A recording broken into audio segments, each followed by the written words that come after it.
Good morning, Your World on a Campus viewers. Today we're going to talk about HBCUs and Mr. Maker's decision to go to Howard University.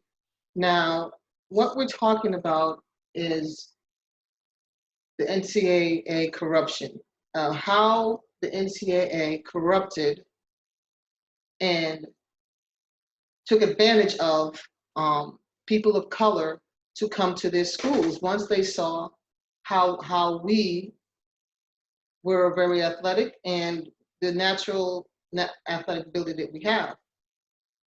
Now, in the scope of things, it's just a drop in the water. But as these situations have been evolving here in America and across the world, I have been advocating for us to go back and sponsor our own. Now, everybody has heard of Howard University. In fact, I can't remember the name of the gentleman who did the movie Sankofa. If you've never watched the movie Sankofa, please watch it. It's an eye opener. And the gentleman who directed it and wrote it actually was from Howard University, I do believe. If not, I apologize for that, but please check out that movie. And so HBCUs are very important.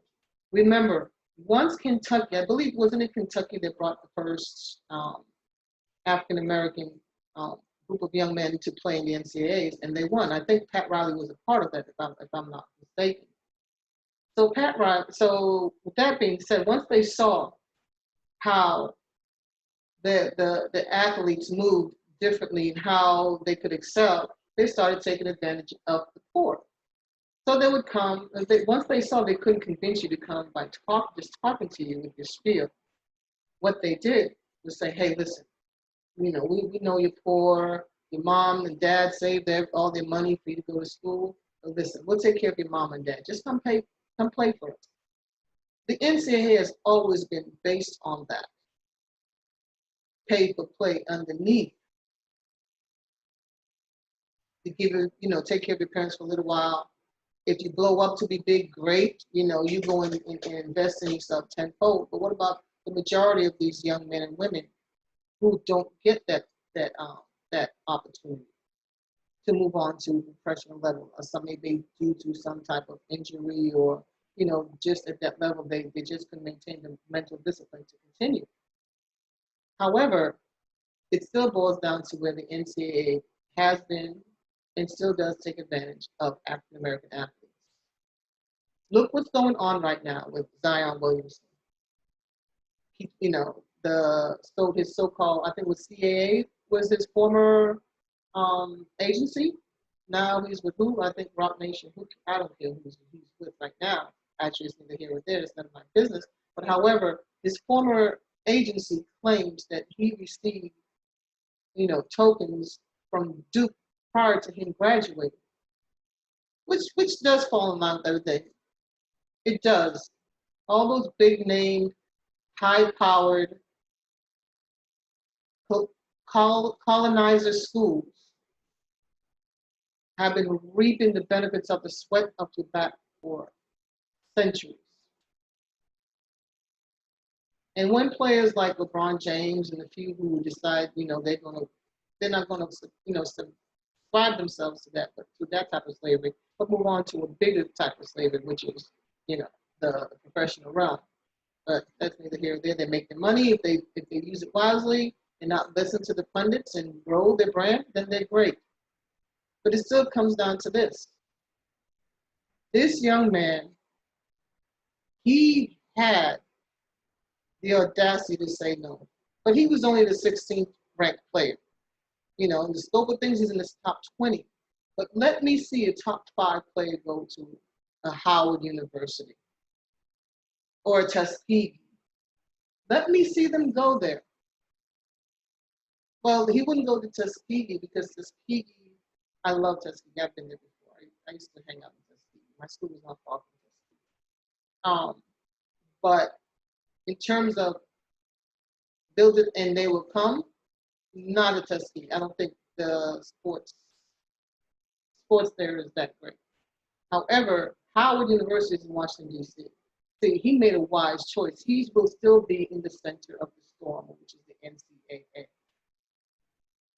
Other players should take advantage and follow suit because it stands to show that if we are to show these colonizers, those who took advantage of us, that we are going to determine our own future, that we are going to invest in ourselves. We are going to keep building our villages.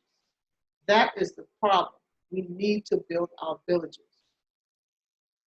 And when we do that, when we build those villages, pick it up from the splinters.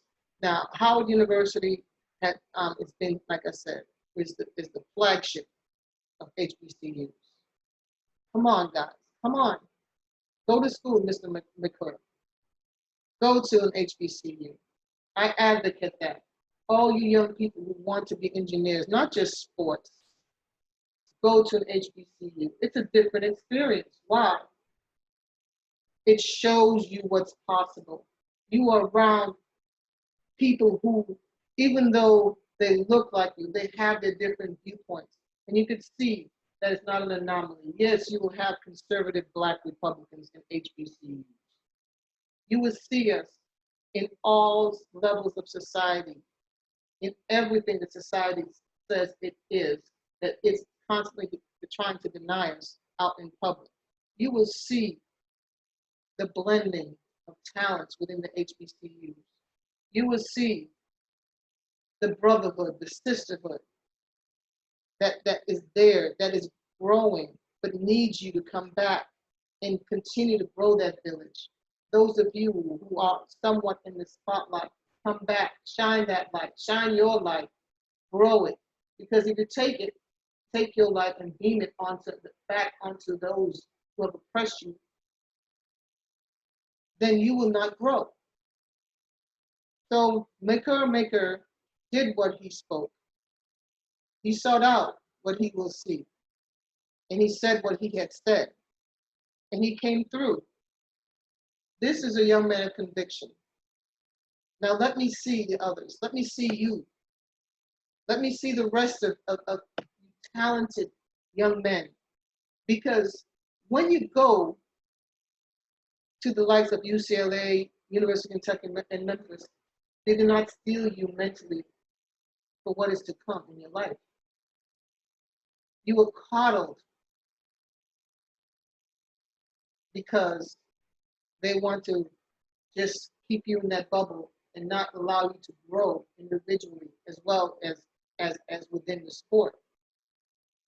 But if you go to an HBCU where you are represented all shapes, forms, sizes, mentalities, your growth stands to be exponential. And if your talent is that great, no matter where you are, they will find you because now social media. They found Scottie Pippen before social media. So what makes you think they cannot find you now in the day with every breath you take? Every time you flagellate, they know about it. So don't say, oh, you need to go to UCLA and UK and Duke. Come back and build your brotherhood and sisterhood within your community because that's what they do. Once they graduate from Duke, there is a legacy waiting for them. What is your legacy if you do not graduate from the ranks of college amateur, so-called amateur sports to the ranks of the professional realm?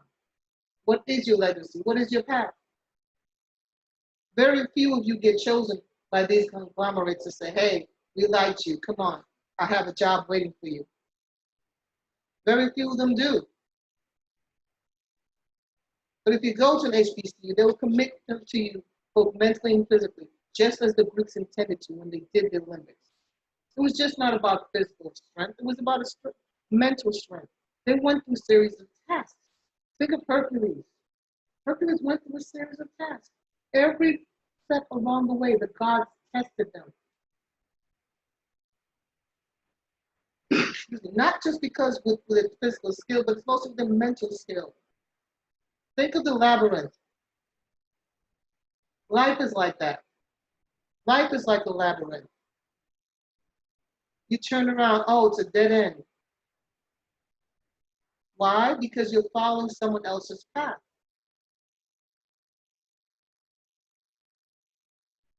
Find the time to discover who you are. Find the time to step away from all these distractions. Because that is what this world is groomed to be, a distraction to you. It grooms you to not pay attention to your mental strength. It grooms you to pay attention to what's in front of you, like the physical things. And when you pay attention to physical things, weeds tend to grow in your garden, right? Think about, oh, I'll just plant that flower there. I'll take a look at it. Okay, it looks all right. I'll water it every now and then. I'll think about it every now and then. And when that happens, it dies. And then you look around, oh, everybody else is growing their flowers over there. Let me try it. But when it grows, there's no sense of fulfillment because you did not devise a way for those flowers to grow. You have to devise a way so you can grow mentally. The mental will connect you to the Godhead. It's about spirituality. It's not about religion. Religion forces you to look at words, okay, taking sides. If you're not my religion, then obviously you're wrong. How is that being spiritual? Because you're looking at the physical. Because someone who looks like you and me can very well be your own enemy. Just like someone who does not look like you and me can be a friend. But you have to create that mental clearing for yourself so you can see who comes at you as friend or foe. You don't just embrace because that person looks like you. You don't just embrace. Why should you just embrace? What you must do is look at self. Look at yourself. Take aim at you. When I say take aim at you, I do not mean to fling verbal slings at yourself and say, look at you, you're worthless, none of that. Because that's what other people do to you. Where is that shine that has not been able to shine within you? It's become dull. That glow has become dull. Find that glow. Look at it. Because if you don't, that flame is flickering. It's dying. And though you have everything in front of you, everything that you've ever wanted, be it monetarily, because that's mostly what we do. We look for the riches. Riches do not satisfy you because you have people who have so much money, but when they look around them, the things they did to get that money, there is no one there that they could trust. And that's the most important thing, is to have trust in those you surround yourself with. Have trust in self, in that mind, that mental space, clearing the mental space and growing it is the key to your future, to everyone's future. So today, I have continued to create my own mental space. And the thing is this, let's say, the last time I posted a video, I told you my story, and I would have been remiss if I'm requesting that you create your mental space. That's in your time, I'm not saying on my time. That in the process of myself clearing my mental space, that I involve you a little bit in that. And I give you the backdrop of my story. And so now, in order for me to build myself and go back to contribute to that village, I am gathering all my 401ks from my previous jobs and putting them in one place. Those that I did not squander. Now, I squandered them. Because once I discovered them and I moved them from another job, I had the money regardless of the penalty. I took the money and I spent it.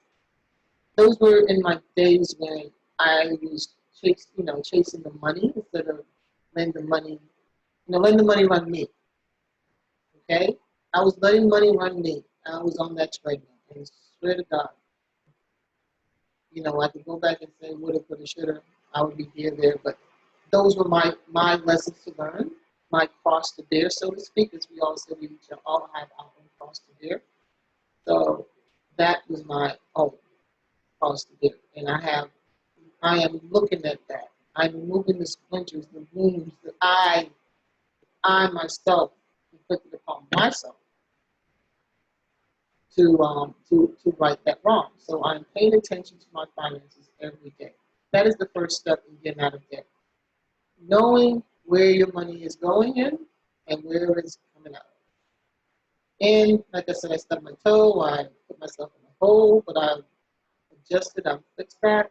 And so now I am learning as I go. The important thing to do is to learn as you go. Because if you do not learn as you go, then it does not matter what you do. You will still remain in that same space. It may look different. You think you've grown, but in the end, you're still in the same space. I refuse to sit still. Remember, energy. You must maintain emotion. Always be in motion. Be mindful of when we speak.